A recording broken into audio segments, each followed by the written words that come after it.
I called my son on Christmas morning, just to hear his voice. But before he picked up, I heard his wife in the background, clear as day. Once he's gone, we sell everything. She was talking about me.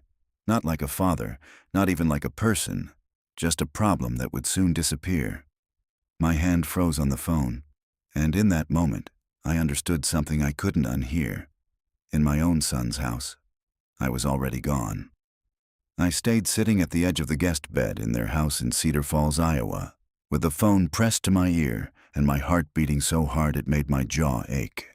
The room was small, cold, and temporary, like a place you put luggage, not family. My suitcase was still half unpacked by the dresser. My pills were lined up beside a glass of water. My late wife's photograph sat face up on the nightstand because I couldn't sleep without seeing her. Down the hall, I heard cabinet doors opening, silverware clinking, my grandson laughing at some cartoon. And then my daughter-in-law lowered her voice and said, "We need to get him to sign before hospice gets involved." My son came on the line 2 seconds later, sounding warm as syrup. "Merry Christmas, Dad." I nearly admired how smooth he was.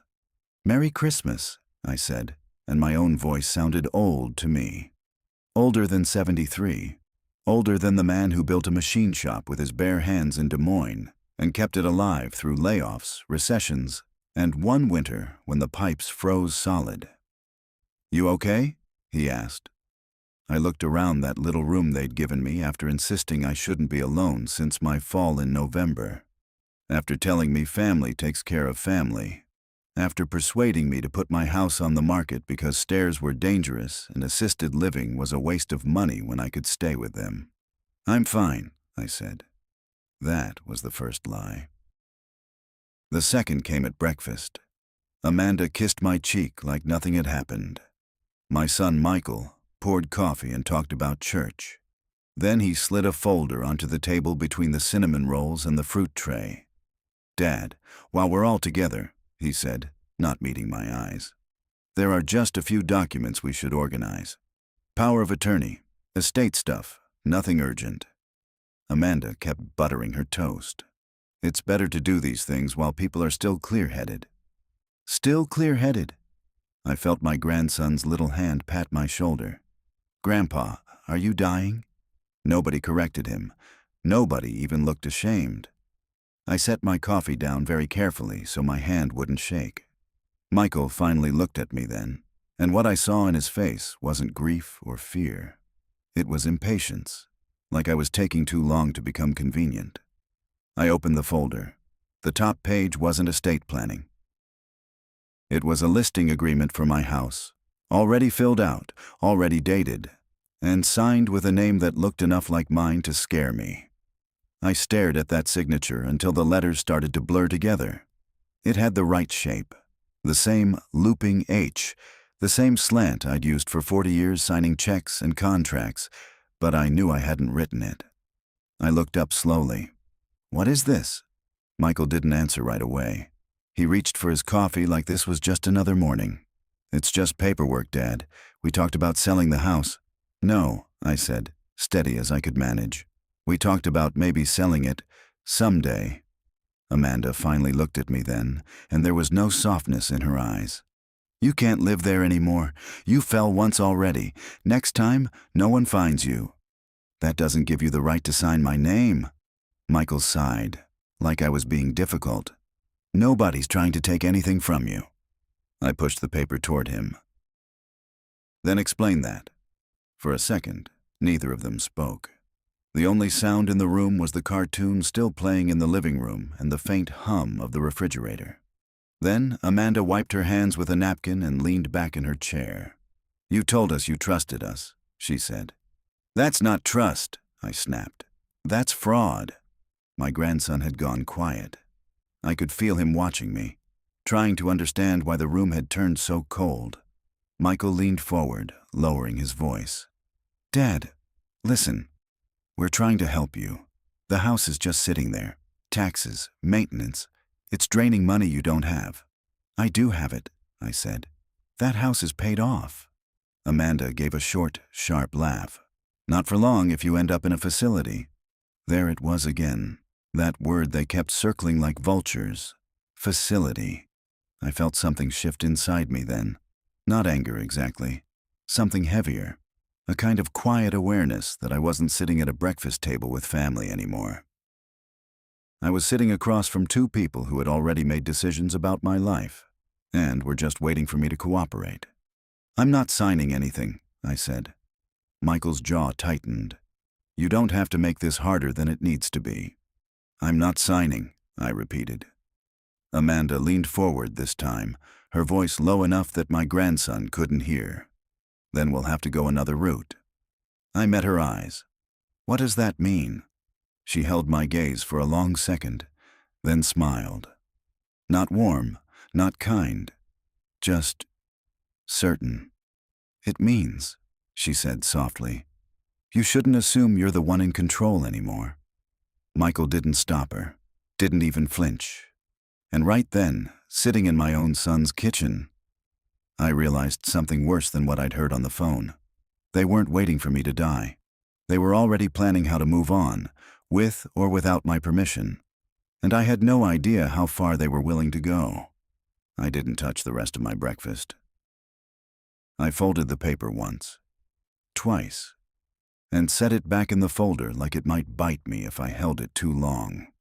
My appetite was gone anyway. Everything in that kitchen felt staged now. The smiles, the food, even the way Michael kept glancing at his watch like we were running behind schedule. "I think I'll lie down," I said. Nobody argued. That was the part that stuck with me. If this had been a real family moment, my son would have said something, asked if I was okay, maybe followed me down the hall. But instead, Amanda just nodded, and Michael went right back to his coffee like the conversation was finished. Like I was. I closed the guest room door behind me and sat on the edge of the bed again. My hands were trembling now, not from age, but from something sharper. I picked up my phone and stared at it, thinking about who I could call. There weren't many left. Most of my friends were gone, or too far away, or just as tired as I was. I thought about calling a lawyer. Then I realized something that made my stomach turn. I didn't even know if I had access to my own accounts anymore. I stood up too fast and felt the room tilt. My pills were still lined up on the nightstand. Blood pressure, heart, something for sleep, all sorted neatly in a plastic tray Amanda had bought for me. She handled them every morning, said it was safer that way. Safer. I picked up one of the bottles and turned it in my hand. The label had my name on it, but the dosage looked different than I remembered. Maybe I was mistaken.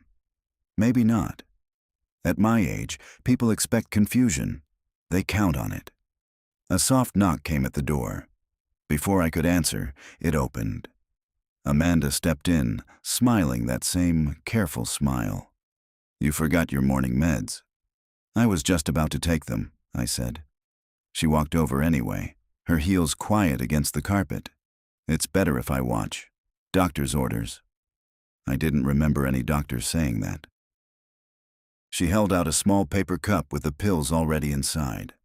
"Go ahead." For a moment, I just looked at her. Really looked. Tried to find something human in her face. Something that told me I was wrong about all this. I didn't find it. "What happens," I asked slowly, "if I decide not to take them?" Her smile didn't change, but her eyes did. "Then we have a problem," she said. The hallway creaked behind her, and I saw Michael standing there now, just out of full view, like he didn't want to be part of it but wasn't about to stop it either. I took the cup, not because I trusted them, but because I suddenly understood something I hadn't fully faced yet. I wasn't just dealing with pressure. I was being managed. And as I swallowed those pills under her watch, I couldn't shake the feeling that I had just made a mistake I wouldn't be able to undo. I don't know how long I sat there after she left. Time started slipping in strange ways, stretching, folding in on itself. My head felt heavy, like I hadn't slept in days, even though I knew I had. The edges of the room softened, and for a moment I wondered if this was what they wanted. For me to feel slow, unsure, easy to guide. I pushed myself up and walked to the door. It wasn't locked, but when I opened it, Michael was still in the hallway, just standing there. "You need something, Dad?" he asked too quickly. "I'm going for a walk. It's cold out. I've lived through 73 winters," I said. "I'll manage." He hesitated, just long enough to make it clear this wasn't about the weather. Then he stepped aside. "Don't be long. We've got things to finish today." Things to finish. I walked past him without answering. Outside, the air hit me like a slap. Sharp and clean. Snow covered the street in a thin, quiet layer, untouched except for a few tire tracks. For the first time all morning, I could breathe without feeling watched. I made it halfway down the block before I had to stop. My legs felt weaker than they should have. Not old man weak. Something else. Something off. I grabbed onto a mailbox and steadied myself, my heart thudding uneven in my chest. That's when I heard it. My phone ringing in my pocket. I almost didn't answer, but something in me said I needed to. "Hello?" A woman's voice came through, calm, professional. "Mr. Harris, this is Linda from Cedar Valley Bank. I just wanted to confirm your request from yesterday regarding the account transfer." My grip tightened on the phone. What request? A pause. "The transfer of your remaining funds into a joint account under your son's name." For a second, I couldn't speak. "I didn't request that," I said finally. Another pause. Longer this time. "Sir, we have your authorization on file." My chest went cold. "No," I said. "No, you don't. I haven't been to the bank." She lowered her voice. "Mr. Harris, the request was made in person." The world seemed to tilt again, but this time it wasn't the pills. "In person," I repeated. "Yes, sir, yesterday afternoon." Yesterday, when I'd been in this house all day, when Amanda had been helping me sort old papers, when Michael had stepped out for a couple hours, said he had errands to run. I closed my eyes. "They're stealing from me," I said quietly. On the other end, the woman didn't respond right away. When she finally spoke, her tone had changed. Careful now. "Sir, if there's an issue, you may want to come in and speak with us directly." I let out a slow breath, watching it disappear into the cold air. "I will," I said. I ended the call and stood there, my hand still clutching the phone. Then I turned back toward the house. Because suddenly, this wasn't just about suspicion anymore. This was proof. And as I walked back up that snow-covered path, I saw something through the front window that made me stop dead in my tracks. Amanda was in the living room, holding my will. And she was already signing something at the bottom of it, in my name. I didn't go inside right away. I stood there in the cold, staring through that window, watching her hand move. Slow, careful, practiced. She wasn't hesitating. She wasn't guessing. She knew exactly how I signed my name. That's when it clicked. Not all at once, but piece by piece, like something I should have seen weeks ago. The bank, the house papers, the pills. Yesterday afternoon. I hadn't left the house, but I hadn't been fully present either. I remembered sitting at the kitchen table while Amanda sorted through folders, asking me questions that blurred together. I remembered feeling unusually tired, heavy, like my thoughts were moving through mud. And I remembered Michael telling me, "You should rest, Dad. You've done enough today." I never made it to the bedroom. I'd passed out right there in the chair. My hand tightened into a fist. They hadn't just planned this. They'd rehearsed it. I pushed the front door open harder than I meant to. It hit the wall with a sharp crack, and Amanda jumped, the pen slipping slightly in her fingers. Michael came out of the kitchen immediately, his face tightening the moment he saw me. "What are you doing?" I said. Amanda straightened up slowly, the papers still in front of her. "You're back early. Step away from that." My voice didn't shake this time. Michael stepped between us. "Dad, calm down. No, I said, louder now. You don't get to tell me that anymore. For a second, nobody moved. Then I walked past him. Amanda didn't try to hide it.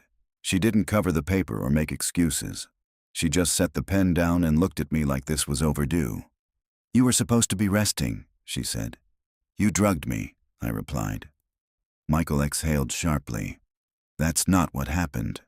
Then explain the bank, I snapped. Explain how I was there yesterday when I never left this house. Silence. Heavy, suffocating silence. I looked at my son. Really looked at him. How long? I asked. How long have you been doing this? He rubbed his face, pacing once like he was trying to decide how much to say, or how little. Finally, he stopped. It started after your fall, he said. Not an apology, not denial, just a timeline. Amanda crossed her arms. You weren't managing things anymore. Bills were late. You were forgetting appointments. I missed one appointment. You left the stove on, she shot back. Once. Michael stepped in again, his voice low. Dad, we couldn't take the risk. So you decided I was already gone? I said. Neither of them answered. And that was the truth. They hadn't been waiting for me to die. They had already replaced me. Replaced my decisions, my voice, my control over my own life. I looked down at the will, my will, with my name written in a hand that wasn't mine. And then I saw something else. A date. Tomorrow. Everything was set to be finalized in less than 24 hours. I slowly raised my head. You think this ends tomorrow? I said. Amanda's expression didn't change. Michael didn't speak, but in that silence, I realized something even worse. This wasn't the end of their plan. It was the point of no return. I didn't sleep that night. I sat in that small guest room with the door locked, the chair pressed under the handle like it would make a difference. Every sound in the house carried differently now. Footsteps, pipes, the low murmur of their voices downstairs. Once, around midnight, I heard Amanda laugh. Soft, relaxed, like everything was already settled, like I was already handled. I kept the will in my lap, staring at that signature that wasn't mine. My name reduced to something they could copy when I wasn't looking, or worse, when I couldn't stay awake. Sometime after 3, I stopped feeling tired.